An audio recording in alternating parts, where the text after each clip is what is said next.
Hi friends, వీటిటీ beautiful places స్పెషల్కి స్వాగతం. ఈరోజు మనం చెప్పుకోబోయేది ఎన్టీఆర్ జిల్లాలోని విజయవాడ దగ్గర ఉన్న గొల్లపూడి గ్రామంలో వేంచేసి ఉన్న అయ్యప్ప స్వామి ఆలయంలో అయ్యప్ప స్వాములు ఏ విధంగా ఇరుముడి కట్టుకొని శబరిమల బయలుదేరుతున్నారు అనే దాని గురించి మనం ఈరోజు ఈ వీడియోలో తెలుసుకుందాము. అంతకన్నా ముందుగా మన ఛానల్ని ఇప్పటివరకు ఎవరైనా సరే సబ్స్క్రైబ్ చేసుకోకపోతే మీ వంతుగా మన ఛానల్ని లైక్ చేసి సబ్స్క్రైబ్ చేసుకోండి. అయ్యప్ప స్వామి ఆలయము ఎప్పుడు వెలిసింది, ఆలయ చరిత్ర ఏమిటి అనే దాని గురించి పూర్తి వీడియో మన ఛానల్లో ఉంటుంది, ఒక్కసారి చూడండి. ఆ వీడియోని కూడా కింద డిస్క్రిప్షన్లో కానీ ఎండ్ స్క్రీన్లో కానీ పెట్టడం జరుగుతుంది, ఒక్కసారి చూడండి. అప్పుడే ప్రతి ఒక్కరికి అర్థమవుతుంది. ఈరోజు వచ్చేసి అయ్యప్ప స్వామి ఆలయంలో ఇరుముళ్ళు ఏ విధంగా జరుగుతున్నాయి అనే దాని గురించి తెలుసుకుందాము. స్వామియే శరణమయ్యప్ప అంటూ ఆ స్వామి వారి నామస్మరణ చేద్దాము.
అయ్యప్ప స్వామియే అయ్యప్ప శరణం, స్వామి శరణం, శరణం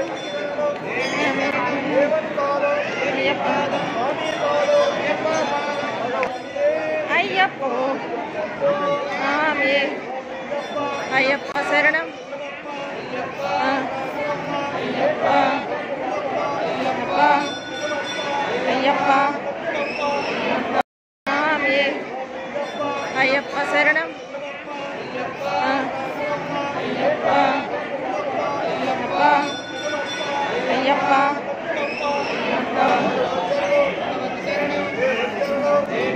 అయ్యప్ప అయ్యప్ప శరణం.